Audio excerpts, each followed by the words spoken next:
रंजन और स्मिता की शादी को लगभग 10 साल हो चुके थे। उनका एक बेटा था जिसका नाम था आरव। आरव अभी सिर्फ 10 साल का था, लेकिन बचपन से ही वो अपने मम्मी और पापा को सिर्फ झगड़ते हुए देख रहा था। रंजन और स्मिता की आपस में बिल्कुल नहीं बनती थी और उसकी वजह से उनका हर रोज एक दूसरे से झगड़ा होता था।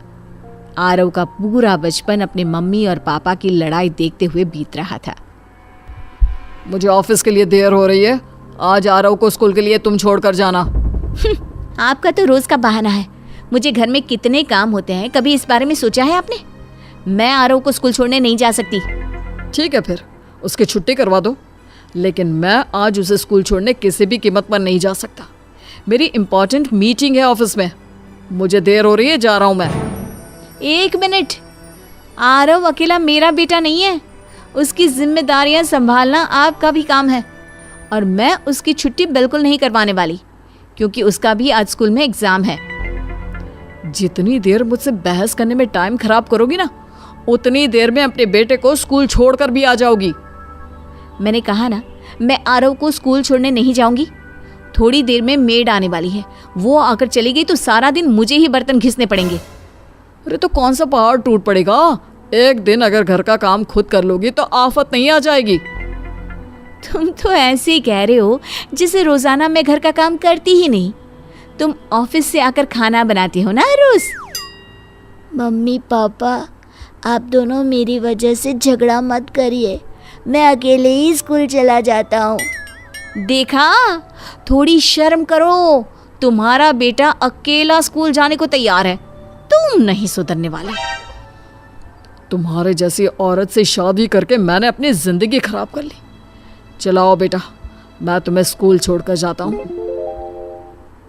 कुछ दिनों के बाद, मम्मा, मेरे स्कूल में एनुअल फंक्शन हो रहा है, सबके पेरेंट्स को आना ज़रूरी है और मेरी टीचर ने कहा कि एनुअल फंक्शन में पार्टिसिपेट भी करना है।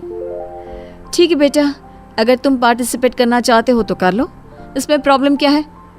मम्मा, मुझे 2000 रुपये चाहिए पार्टिसिपेट करने के लिए। ठीक है बेटा, शाम को जब तुम्हारे पापा ऑफिस से लौट कर आएंगे ना, तो उनसे पैसे ले लेना। लेकिन मम्मा, वैसे तो आप भी पैसे दे सकती है, पापा से लेना ज़रूरी है क्या? देखो बेटा, तुम्हारे पापा वैसे भी ना इस घर के लिए कुछ नहीं करते। अगर तुम उनसे पैसे मांगोगे तो कम से कम उन्हें पता तो चलेगा कि तुम्हारे स्कूल में एनुअल फंक्शन भी हो रहा है, वरना वो तो बस अपनी नौकरी करने में बिजी रहते हैं। घर से तो कोई लेना देना ही नहीं है उन्हें। शाम के वक्त, पापा, मेरे स्कूल में एनुअल फंक्शन है और उसमें पार्टिसिपेट करने के लिए मुझे 2000 चाहिए। 2000 के लिए शाम तक इंतजार करने की क्या जरूरत थी? तुम अपनी मम्मी से भी तो ले सकते थे। मैंने ही कहा था इससे, अगर सब कुछ मैं ही करती रहूंगी तो तुम्हें कब अपने बच्चे की जिम्मेदारियों का एहसास होगा? आरव को उसके एनुअल फंक्शन के लिए 2000 देने से कौन सी जिम्मेदारी पूरी हो जाएगी? तुम्हें याद तो रहेगा कि बच्चे के एनुअल फंक्शन में भी जाना है। याद है, पिछली बार तुम पहुंचे ही नहीं थे। अरे यार, ऑफिस के किसी जरूरी काम में अटक गया था, इसलिए नहीं पहुंच पाया। इसमें कौन सी बड़ी बात हो गई? अगर बड़ी बात नहीं है तो तुम्हें बच्चा पैदा ही नहीं करना चाहिए था। सब कुछ क्या मेरे लिए किया है तुमने? कमाल करती हो तुम। बच्चा हम दोनों का है, मेरे अकेले का नहीं। वही तो मैं तुम्हें समझाना चाहती हूँ कि बच्चा हम दोनों का है, मेरे अकेले का नहीं। और इसीलिए मेहरबानी करके इसके एनुअल फंक्शन में वक्त पर पहुंच जाना। मैं कोशिश करूंगा। कोशिश तो तुम हर बार करते हो, मुझे तो पूरा शक है शायद तुम आना ही नहीं चाहते। तुम्हें जैसा ठीक लगता है वैसा समझो। अगर तुम्हें बच्चे की जिम्मेदारियां निभानी ही नहीं है, मेरी बात सुननी ही नहीं है, तो इस घर को छोड़कर चले क्यों नहीं जाते तुम? मम्मी, आप पापा से क्या कह रहे हैं? बस करिए ना, क्यों लड़ रहे हैं आप दोनों? आरो बेटा, तुम अंदर अपने कमरे में जाओ, मुझे आज तुम्हारे पापा से ठीक से बात करनी ही पड़ेगी। मैं भी तुम्हारी रोज की लड़ाई झगड़ों से परेशान हो चुका हूँ। आखिर चाहते क्या हो तुम? सीधे सीधे बता क्यों नहीं देते? तुम बताओ ना, तुम क्या चाहती हो? मैं चाहती हूँ तुमसे अलग रहना, वो भी अपने बेटे के साथ। अब तुम्हारी शक्ल देखना भी मुझे पसंद नहीं। तुम मुझसे अलग रहना चाहती हो, मेरे बेटे को मुझसे दूर रखना चाहती हो। ऐसा कभी नहीं होगा। मैं कोर्ट में केस कर दूंगा अपने बेटे की कस्टडी के लिए। तुम्हें जो करना है करो, लेकिन अब मैं तुमसे तलाक लेना चाहती हूँ। तुम्हारे साथ रहना मेरे लिए नामुमकिन है। और फिर कुछ ही दिनों में स्मिता और रंजन का तलाक हो जाता है। तलाक के बाद स्मिता अपने बेटे के साथ अलग घर में रहने लगती है। मम्मी, मेरे सारे दोस्तों के मम्मी पापा साथ में रहते हैं। उनकी सबकी अपनी फैमिली है। पापा हमारे साथ क्यों नहीं रहते? देखो बेटा, तुम्हारे पापा हमारे साथ कभी नहीं रहेंगे, क्योंकि मैं तुम्हारे पापा से अलग हो गई हूँ। लेकिन मम्मी, मुझे तो पापा के साथ रहना था। मुझे तो पापा भी चाहिए और आप भी चाहिए। बेकार की जिद मत करो आरव। जो कुछ भी है, जैसा भी है, उसमें रहने की आदत डाल लो। कुछ दिनों के बाद स्मिता को आरव की टीचर ने स्कूल में बुलाया। स्मिता जी, मुझे आपसे बहुत ज़रूरी बात करनी थी आरव के बारे में। जी बताइए ना, क्या बात है? आरव ने कुछ बदमाशी की क्या? वही तो मैं आपसे पूछना चाहती हूँ। आरव पहले बहुत अलग था। हर वक्त हंसता रहता था, शैतानी करता था, बच्चों के साथ खेलता था, लेकिन कुछ वक्त से बिल्कुल चुपचाप बैठा रहता है। आपके घर में सब कुछ ठीक तो है ना? वो क्या है ना, मेरा और आरव के पापा का कुछ दिन पहले ही डिवोर्स हो गया है, शायद इसी वजह से। ये तो आरव के लिए ठीक नहीं हुआ। वो बच्चा बहुत गुमसुम हो गया है। और जानती है, कल तो उसने एक बच्चे के साथ मारपीट भी की, लेकिन मैंने उसकी शिकायत आपसे इसलिए नहीं की क्योंकि पहले मैं वजह जानना चाहती थी। मैं समझ सकती हूँ। वो क्या है ना, अभी घर का माहौल कुछ ठीक नहीं है। लेकिन क्यों? अब क्या बात है? आरव के पापा ने आरव की कस्टडी का केस किया हुआ था। वो चाहते थे कि आरव उनके साथ रहे। तो अभी केस चल रहा है? सब कुछ फाइनल हो चुका है स्मिता जी? आरव की कस्टडी तो मुझे मिल गई है, लेकिन इस केस के दौरान आरव बहुत डिस्टर्ब हो गया था। और शायद उसी का बहुत बुरा असर पड़ा है आरव पर। देखिए स्मिता जी, वो बहुत परेशान है। आपको उससे बात करनी चाहिए। घर आने के बाद, आरव बेटा, क्या बात है? टीचर ने कहा कि तुम आजकल स्कूल में उदास रहते हो। मम्मी, मेरे एक सवाल का जवाब दीजिए। क्या पापा से अलग रहना ज़रूरी था? मुझे पापा की बहुत याद आती है। बेटा, तुम जानते हो ना, तुम्हारे पापा मुझसे रोज झगड़ा करते थे। मैं उनके साथ नहीं रह सकती थी। लेकिन मम्मी और पापा, आप दोनों में इतना झगड़ा होता ही क्यों था? दूसरे बच्चों के मम्मी पापा तो बहुत प्यार से रहते हैं। आरव, तुम आजकल कितने सवाल करने लगे हो बेटा। अपने आप को खुश रखने की कोशिश करो। कैसे खुश रखूं? मम्मी, हम कहीं मॉल में भी घूमने जाते हैं तो आप और मैं अकेले होते हैं। मुझे मेरे पापा भी तो चाहिए ना। धीरे धीरे वक्त बीतता जाता है और आरव 20 साल का हो जाता है। 10 साल बाद, मम्मा, आज मैं पापा से मिलने जा रहा हूँ। मेरी उनसे फ़ोन पर बात हुई थी। कुछ दिनों से देख रही हूँ आरव, तुम अपने पापा से कुछ ज्यादा ही मिलने लगे हो। आखिर बात क्या है? इतने साल अपने पापा से दूर रहा हूँ, और अब जब पता चला कि वो इसी शहर में है तो मेरा मन किया, इसलिए मिलने जा रहा हूँ। इसमें प्रॉब्लम क्या है? ठीक है, जो सही लगता है वो करो। वैसे भी अब तुम बड़े हो गए हो, अब मैं तुम पर कोई जोर जबरदस्ती नहीं चला सकती। रंजन के घर। आरव बेटा, तुम जब भी मुझसे मिलने आते हो मुझे बहुत अच्छा लगता है। पापा, मैं तो हमेशा आपके साथ रहना चाहता था, लेकिन मम्मी और आपके झगड़ों ने हमारे घर को तोड़ कर रख दिया। देखो बेटा, इसमें अकेले मेरी गलती तो नहीं है ना। वो मैं नहीं जानता पापा, लेकिन आप दोनों की वजह से मेरी लाइफ ही प्रॉब्लम बन गई। अरे ऐसा नहीं कहता बेटा।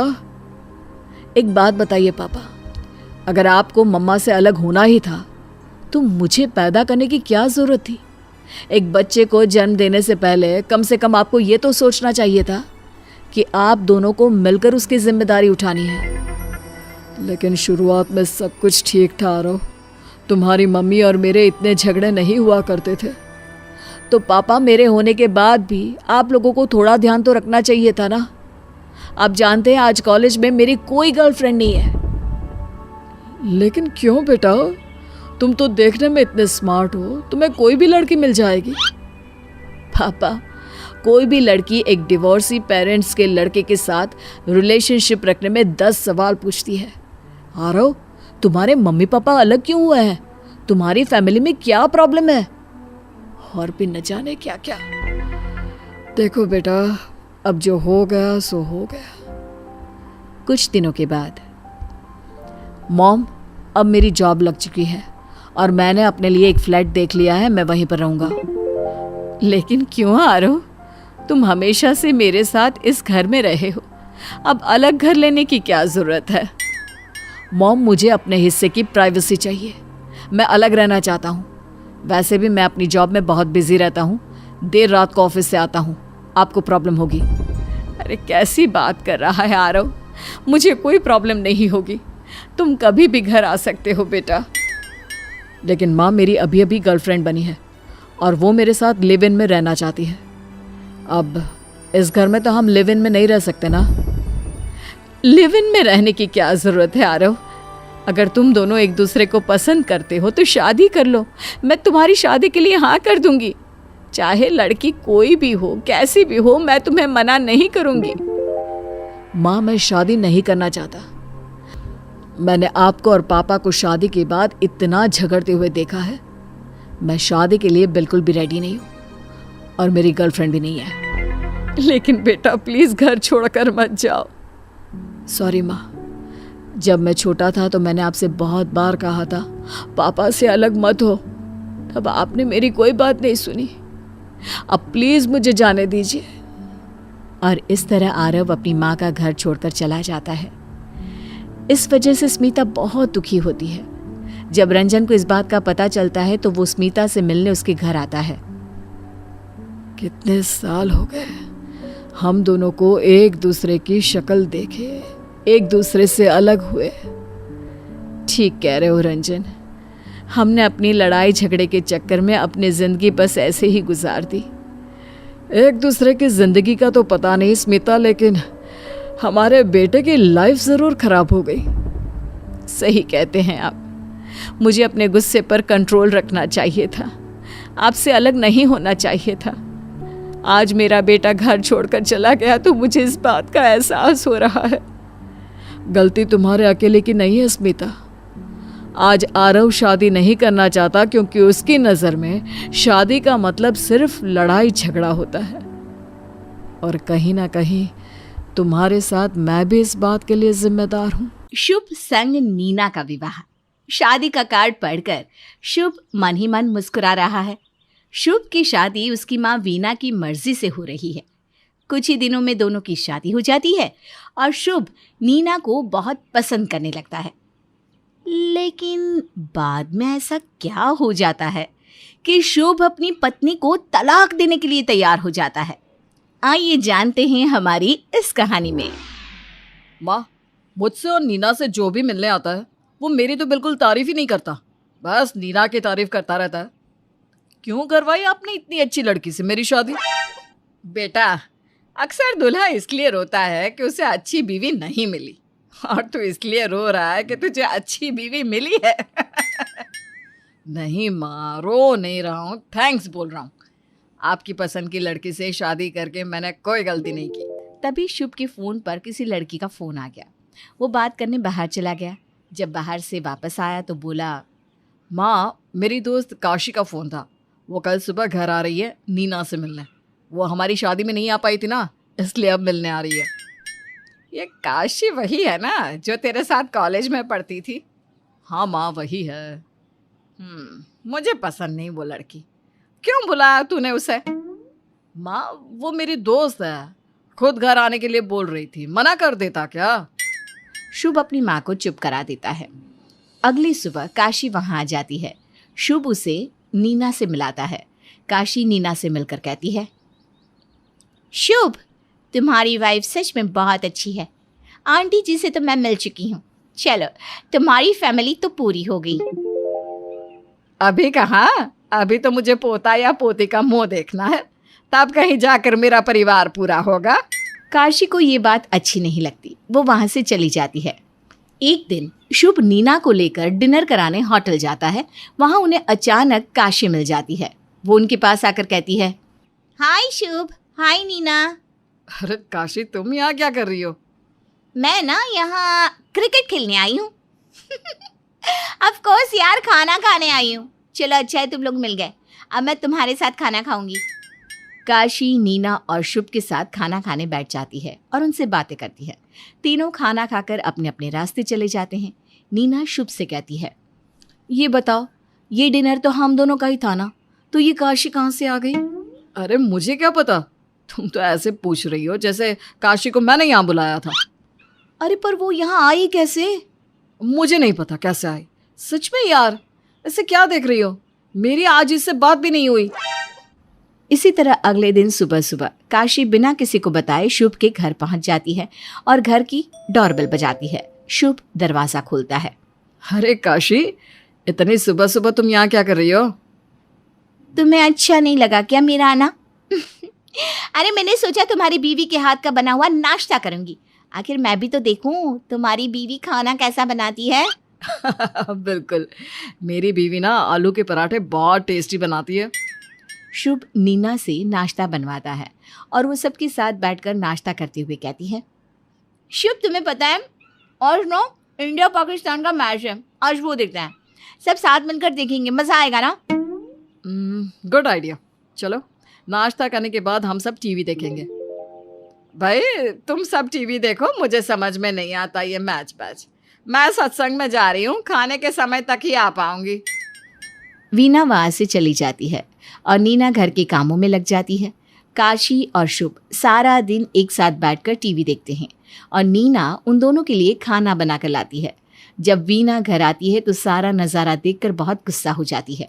वो किचन में अपनी बहू के पास जाकर कहती है, अरे बहू, ये क्या कर रही है? क्यों इन दोनों की सेवा में लगी हुई है? इस लड़की की हरकतें मुझे अच्छी नहीं लग रही। देखो कैसे शुभ से चिपक चिपक कर बैठ रही है। इस तरह से बिना बताए घर में आने का मतलब क्या है? माँ जी, आप भी ना पता नहीं क्या क्या सोच रही हो। ऐसा कुछ नहीं है, वो दोनों अच्छे दोस्त हैं और आजकल तो ये नॉर्मल सी बात है। बहू, ये नॉर्मल सी बात तुझे लग रही है। दोस्ती को प्यार में बदलते देर नहीं लगती। और ये लड़की तो है ही चालाक। वीना ने अपनी बहू को बहुत समझाया लेकिन वो नहीं मानी। एक दिन शुभ अपनी माँ और बीवी को घुमाने के लिए लेकर जा रहा था। वो कार में बैठने ही वाले थे कि काशी आ गई। अरे आप लोग कहीं जा रहे हो क्या? हाँ, नरक में। अच्छा आंटी, मैं भी तो देखो नर्क कैसा होता है। मैं भी चलूंगी आपके साथ। काशी जल्दी से शुभ के साथ फ्रंट सीट पर बैठ गई और बोलने लगी, नीना, पता है गाड़ी की फ्रंट सीट पर बैठकर लॉन्ग ड्राइव पर जाने का मजा ही कुछ और है। नहीं पता मुझे। और कैसे पता होगा, तुम जो फ्रंट सीट पर आकर बैठ गई हो? वैसे काशी, तुम्हें तो आदत होगी ना यूं इस तरह दूसरों के पतियों के साथ फ्रंट सीट पर बैठने की। माँ, ये क्या कह रही हो? अब काशी, माँ की बात का बुरा मत मानना। माँ को आदत है ऐसे बात करने की। इस तरह काशी शुभ के साथ आगे, नीना को वीना जी के साथ पीछे बैठना पड़ा। अब काशी रोज शुभ के घर आ जाती। एक दिन काशी उनके घर आकर सीधा किचन में चली गई और खाना बनाने लगी। जब नीना ने ये देखा तो कहने लगी, अरे काशी, तुम किचन में क्या कर रही हो? कुछ चाहिए तो मुझे बता। नीना, शुभ को तुम्हारे हाथ के बने आलू के पराठे बहुत पसंद है ना, तो आज मैं उसे अपने हाथ के बने आलू के पराठे खिलाऊंगी। और हाँ, तुम्हारे और माँ के लिए भी बना दूंगी। डोंट वरी, तुम बाहर जाओ, आराम से बैठो। देखो काशी, तुम्हें ये सब कुछ करने की ज़रूरत नहीं है। मैं खुद ही बना लूँगी नाश्ता। और हाँ, माँ जी को तुम आंटी बोलती थी ना, ये माँ बोलना कब से शुरू कर दिया? बस आज से ही।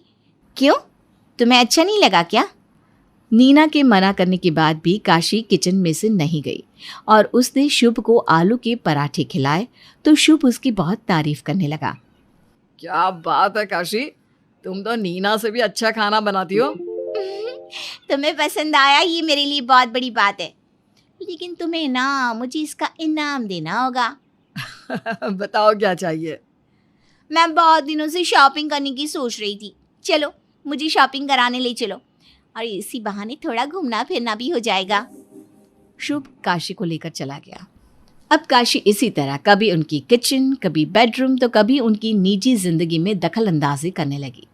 शुभ के साथ घूमना और मौज मस्ती करना तो काशी के लिए आम बात हो गई। नीना को ये बात खटकने लगी तो उसने शुभ से कहा, शुभ, तुम्हारी दोस्त हमारी जिंदगी में कुछ ज़्यादा ही इंटरफियर कर रही है, मुझे पसंद नहीं है ये सब। नीना, पहले तो सिर्फ माँ बोलती थी, अब तुम भी बोलने लगी। मुझे आज पता चला कि माँ सही बोलती थी। और ये कोई तरीका है क्या? जब मर्जी घर में आ जाती है, किचन में घुस जाती है, किचन तो छोड़ो हमारे बेडरूम में भी आ जाती है। वो अपने आप को इस घर का सदस्य समझती है, इसलिए आ जाती है। जो भी हो, वो तुम्हारी दोस्त है तो उससे कहो कि अपनी हद में रहे, वो अब इस घर में नहीं आएगी। नीना, ये घर तुम्हारा नहीं मेरा है, उसका जब मन करेगा वो इस घर में आएगी। देखिए जी, अब वो इस घर में आई ना तो मैं उसे धक्के मारकर घर से निकाल दूंगी। नीना, अगर तुमने मेरे और काशी के बीच आने की कोशिश की तो मैं तुम्हें तलाक दे दूंगा। वो मेरी बहुत अच्छी दोस्त है, दूर रहो उससे। तलाक की बात सुनकर नीना एकदम चुप हो गई। उसने सारी बात अपनी सास को बताई। अब नीना को समझ में नहीं आ रहा है कि वो अपने पति का पीछा काशी से कैसे छुड़ाए। क्या नीना अपने पति को काशी के जाल में फंसने से बचा पाएगी, या फिर शुभ नीना को तलाक दे देगा? नीना और उसकी सास इस बात से बहुत परेशान है। नीना के साफ मना करने के बाद भी शुभ काशी से मिलना और काशी शुभ के घर आना बंद नहीं करते। अरे शुभ, तुम अभी तैयार नहीं हुए? तुमने मुझे इतनी जल्दी जल्दी में बुलाया, मैं दौड़ती हुई आई हूँ, और तुम तो अभी तक नहाए भी नहीं हो। यार, मैंने मूवी की टिकट बुक किया, लेकिन 2 घंटे बाद का शो है। अच्छा सुनो, मैं तैयार हो जाता हूँ, तुम अच्छी सी चाय बना कर ले आओ ना। तभी वहां नीना आ जाती है। आज आप कहीं नहीं जाओगे, मेरी तबीयत ठीक नहीं है, आप मुझे डॉक्टर के पास लेकर जाओगे। नीना, तुम माँ के साथ चली जाओ, मुझे मूवी देखने जाना है। शुभ, आपका मूवी देखना ज्यादा जरूरी है या मुझे डॉक्टर के पास ले जाना? देखो, मैं काशी को ऑलरेडी बुला चुका हूँ, अब उसे नहीं लेकर जाऊंगा तो उसे बुरा लगेगा। सॉरी, तुम माँ के साथ चली जाओ। शुभ नीना को डॉक्टर के पास लेकर नहीं जाता, लेकिन काशी के साथ मूवी देखने चला जाता है। इस बात से नीना को बहुत दुख होता है। उधर रास्ते में शुभ काशी से कहता है, काशी, थैंक्स तू मेरे साथ आई, मुझे तुम्हारे साथ वक्त गुजारना बहुत अच्छा लगता है। मुझे भी तुम्हारा साथ बहुत अच्छा लगता है शुभ, तभी तो तुम्हारे बुलाने पर दौड़ी दौड़ी चली आती हूँ मैं। काशी, सच कहूँ तो मैं तुम्हें कॉलेज टाइम से ही पसंद करता हूँ। तुमने मुझे पहले क्यों नहीं बताया कि तुम भी पसंद करती हो? मैं तुमसे ही शादी करता ना। और अब तो मैं तुमसे बहुत प्यार करने लगा हूँ काशी। अब तो मैं मिल भी गई हूँ ना तुम्हें, मैं भी तुम्हारे बिना नहीं रह सकती। इस तरह काशी और शुभ एक दूसरे के बहुत करीब हो गए। वीना और नीना को भी ये बात पता चल गई। अब नीना बहुत उदास रहने लगी। वीना से नीना की ये हालत देखी नहीं जा रही थी, इसलिए वीना ने अपने छोटे भाई विराट को फोन करके सारी बात बताई। अगले दिन वो वीना के घर आया तो सबसे पहले काशी उसके सामने आई। हेलो ब्यूटीफुल लेडी, इतनी सुंदर लड़की इस घर में क्या कर रही है? काशी विराट को देखती ही रह जाती है। वो दिखने में बहुत हैंडसम और काफी रिच लग रहा था। काशी कहती है, आप कौन हैं और किससे मिलना है आपको? तभी वहां पर शुभ आ जाता है और कहता है, अरे मामा जी, आप नमस्ते, ऐसे अचानक कैसे आना हुआ? बस अपनी बहन और भांजे की याद आ गई तो चला आया। मैं दीदी से मिलकर आता हूँ, फिर आराम से बैठकर बातें करेंगे। विराट अपनी बहन के पास चला जाता है। तभी काशी शुभ से कहती है, शुभ, तुम्हारे मामा तो तुम्हारे छोटे भाई लग रहे हैं, कितने हैंडसम है। बहुत हैंडसम होने के साथ साथ बहुत अमीर भी हैं। मेरे मामा की बहुत प्रॉपर्टी है और कई बिजनेस चल रहा है। और तुम देखना, मामा जी हमारे लिए कितने सारे और कितने महंगे महंगे गिफ्ट लाए होंगे। काशी ये सुनकर खुश हो जाती है और विराट के लिए बहुत अच्छे खाने का इंतजाम भी करती है। मामा जी, मैंने आपके लिए बहुत अच्छा खाना बनाया है। आप बहुत दूर से आए हैं ना, भूख लगी होगी। चलिए ना, मैंने खाना लगा दिया है। ब्यूटीफुल लेडी, भूख तो मुझे लगी है, लेकिन मामा मैं विराट का हूँ, तुम्हारा नहीं। तुम मेरा नाम ले सकती हो विराट। वैसे तुम्हारा नाम क्या है? मेरा नाम काशी है। काशी विराट से बात कर रही थी कि तभी विराट के फोन पर किसी का फोन आता है। विराट फोन उठाकर कहता है, हेलो शर्मा जी, कहिए कहिए। क्या मैं इतनी छोटी सी पार्टी का हिस्सा बनूं? नहीं नहीं नहीं शर्मा जी, आपको पता है ना मेरी कंपनी का टर्नओवर 50 करोड़ से भी ज्यादा है, और आप मुझे इतने छोटे बिजनेस में हाथ डालने के लिए बोल रहे हैं। आप मेरे लिए कोई और पार्टी ढूंढिए। काशी विराट की बात सुनकर हैरान हो जाती है। 50 करोड़ विराट फोन रखता है और काशी से कहता है, सॉरी काशी, मेरे पीए का फोन था। तो कहाँ थे हम? तुम्हारे नाम पर। बहुत अच्छा नाम है तुम्हारा, काशी। वैसे तुम हो कौन? पहले तो कभी तुम्हें इस घर में नहीं देखा। जी, मैं शुभ की दोस्त हूँ। सिर्फ दोस्त या कुछ और? ये क्या कह रहे हैं आप? सिर्फ अच्छी दोस्त हूँ। अच्छा लगा सुनकर कि तुम सिर्फ दोस्त हो। चलो खाना खाते। काशी और विराट खाने के लिए बैठते हैं। विराट खाना खाते ही खाने की तारीफ करने लगता है। अरे वाह दीदी, क्या खाना बनाया है? किसने बनाया है? बहुत अच्छा है। काशी ने बनाया है, स्पेशल तुम्हारे लिए। मुझे लगा कि नीना ने बनाया होगा। तभी तो बोलती हूँ शादी कर ले। होटल का खाना खा खा कर तू घर के खाने का स्वाद भूल गया है। अरे दीदी, आप कहो तो अभी शादी कर लूं, अगर कोई मुझे रोज इतना अच्छा अच्छा खाना बनाकर खिला दे। विराट की बात सुनकर काशी मन ही मन मुस्कुराने लगी। अब वो विराट के साथ ज्यादा से ज्यादा वक्त बिताने की कोशिश करती है। एक दिन शुभ ने काशी से कहा, काशी, सलमान खान की नई मूवी आई है, देखने चले क्या? और डिनर भी साथ में करेंगे। नहीं शुभ, मुझे ना विराट जी के साथ एग्जीबिशन में जाना है। मामा जी के साथ एग्जीबिशन में? तुम्हें एग्जीबिशन का शौक कब से पड़ गया? प्लीज शुभ, ज्यादा सवाल मत करो ना। मेरा जाने का मन है, मुझे जाना है। तुम एक काम करो, नीना को बोल दो, वो चली जाएगी तुम्हारे साथ। शुभ काशी की बात सुनकर जितना हैरान हुआ उतना ही परेशान। अब काशी शुभ को इग्नोर करने लगी और विराट के साथ रहने लगी। एक दिन काशी विराट के कमरे में बैठकर उससे बात कर रही थी कि तभी शुभ वहां आकर कहने लगा, काशी, तुम मामा जी के कमरे में क्या कर रही हो? मैं विराट को चाय देने आई थी तो यहीं रुक गई। तुम बताओ, तुम्हें क्या काम है मुझसे? काशी, तुम काम के बारे में तो ऐसे पूछ रही हो जैसे तुम हर बार सिर्फ काम से ही आती हो मुझसे मिलने। पहले तो सीधा मेरे कमरे में आती थी, अब मामा जी के कमरे में आती हूँ। तुम्हारी वजह से मेरा और नीना का रिश्ता भी खत्म होने की कगार पर आ गया है। देखो शुभ, मैंने कभी नहीं कहा कि तुम मेरी वजह से अपना कोई भी रिश्ता खराब करो। तुम अपने रिश्ते को संभालो और मुझे अकेला छोड़ दो। शुभ काशी की बात सुनकर वहां से चला जाता है। अब काशी विराट के साथ मूवी देखना, क्लब में जाना और डिनर करना शुरू कर लेती है। एक दिन शुभ अपनी माँ वीना और अपनी पत्नी नीना के साथ बात कर रहा था, तभी वहां विराट और काशी आ जाते हैं। सभी उन दोनों को देखकर बहुत हैरान रह जाते हैं। तब शुभ कहता है, मामा जी, ये क्या करके आए हो आप दोनों? शुभ, हमने शादी कर ली है।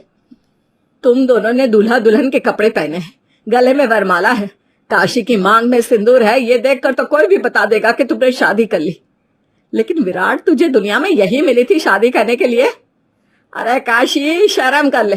पहले मेरे बेटे को फांस रही थी, अब मेरे भाई को फंसा लिया। अरे निकल जाओ अभी के अभी मेरे घर से। काशी, तुम तो मुझसे प्यार करती थी ना, तो तुमने मेरे मामा से शादी क्यों की? शुभ, मैंने तुमसे कभी प्यार नहीं किया, वो सिर्फ एक लगाव था, आकर्षण। प्यार तो मैं विराट जी से करती हूँ। काशी की बात सुनकर शुभ समझ गया कि काशी किसी से प्यार नहीं कर सकती। उसे जहां फायदा दिखता है वो वहीं की हो जाती है। लेकिन उसे अब अपने मामा जी की चिंता होने लगी। उसने अपनी माँ से कहा, माँ आप सही कहती थी, काशी अच्छी लड़की नहीं है। उसकी वजह से मैंने आपको और नीना को बहुत दुख दिया है। लेकिन अब मुझे मामा जी की चिंता हो रही है। अगर उसने मेरी तरह मामा जी को भी धोखा दिया तो? शुभ की बात सुनकर वीना मुस्कुराते हुए बोली, बेटा, मेरा भाई कोई भी डील बिना सोचे समझे नहीं करता। उसने ये फैसला भी सोच समझ कर लिया होगा। वो फंसने वालों में से नहीं है। चलो, अब तुम दोनों भी काशी नाम का चैप्टर क्लोज करो और अपनी जिंदगी में आगे बढ़ो। शुभ ने नीना से माफी मांगी और फिर कभी ऐसी गलती ना करने का वादा किया। लेकिन शुभ और नीना को अभी भी समझ में नहीं आ रहा था कि जो वीना अभी मामा जी के काशी से शादी करने पर उन्हें इतना सुना रही थी, वो अब इतनी शांत कैसे हैं? आखिर विराट ने काशी से शादी क्यों की? ये विराट की कोई चाल है? क्या इसमें वीना भी शामिल है? या फिर काशी इनसे भी 2 कदम आगे निकलेगी? यानी 2 रिश्तों का टूटना, और किसी भी चीज का टूटना कभी सुखदायी नहीं होता। गौरी का रो रो कर बुरा हाल था। अरे क्यों रो रही है गौरी, जाने दे। नहीं ठीक था वो लड़का तेरे लिए। लड़कों की कमी थोड़ी है। और शुक्र कर अभी कोई बच्चा नहीं हुआ। सोच फिर क्या करती तू। माँ, मुझे प्रशांत ही चाहिए। उसके बिना नहीं रह सकती माँ।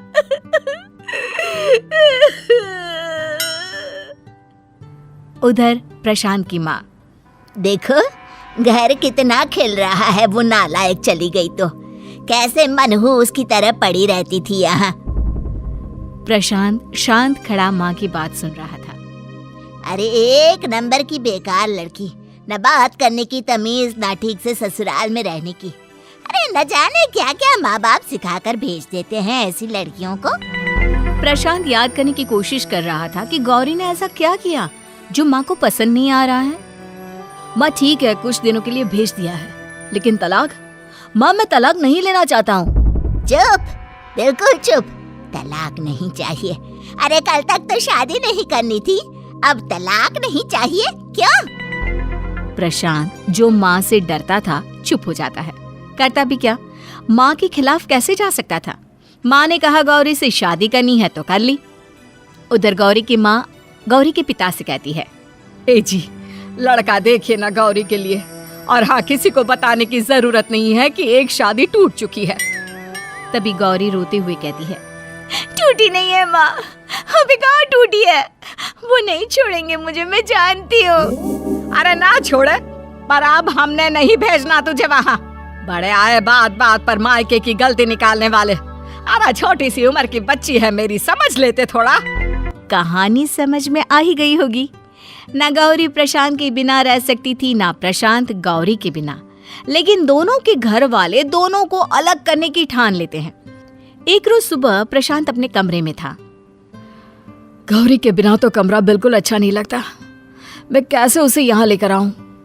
दूसरी तरफ गौरी, पता नहीं प्रशांत ने कुछ खाया होगा कि नहीं। ये तो उनके खाने का वक्त है, मैं फोन करके पूछ लेती हूँ। जब से गई है बात भी नहीं की है मैंने। पता नहीं क्या सोच रही होगी। फोन करता हूँ उसे।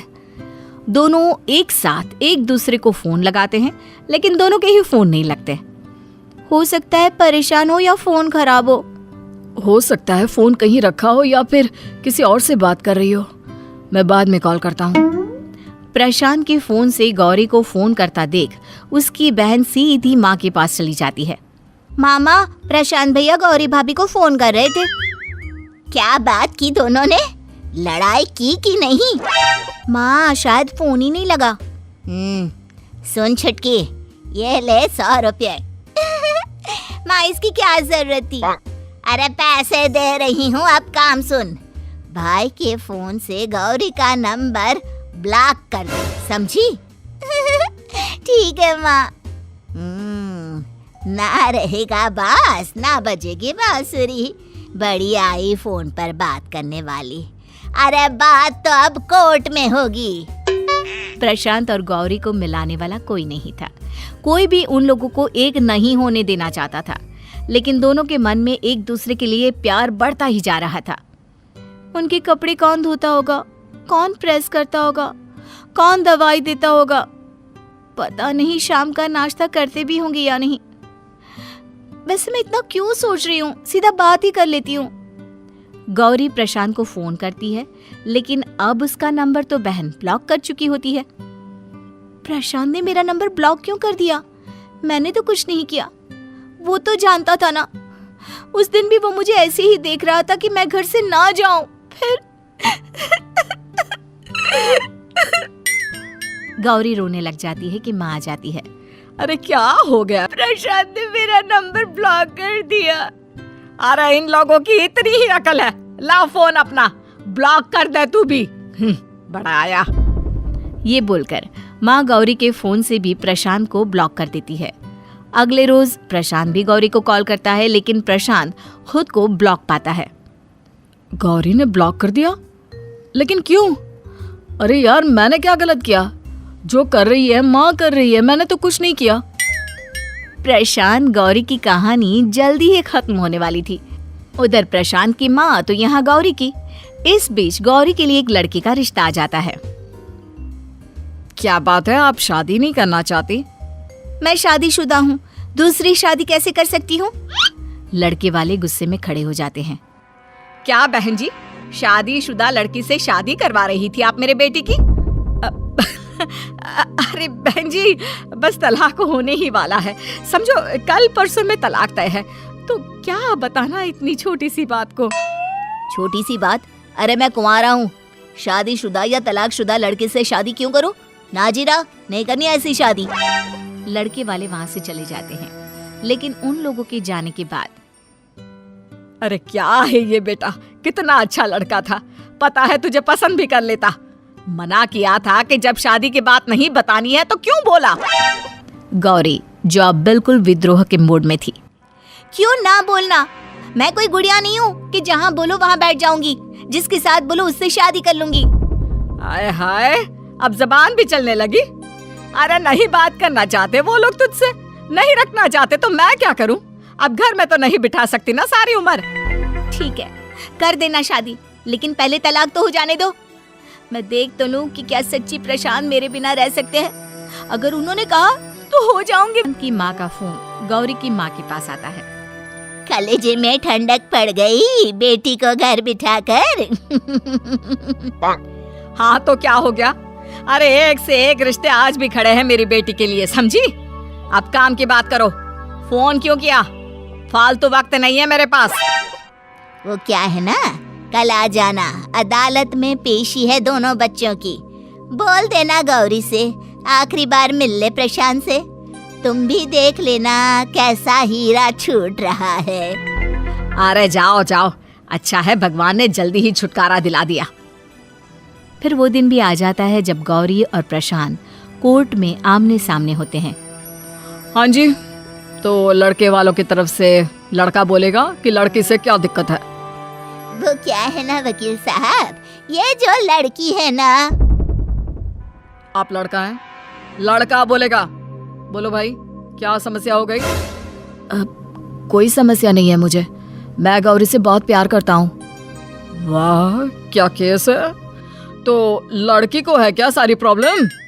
नहीं नहीं, प्रशांत से मुझे कोई प्रॉब्लम नहीं है, मैं सिर्फ प्रशांत से ही प्यार करती हूँ। लो, केस खत्म।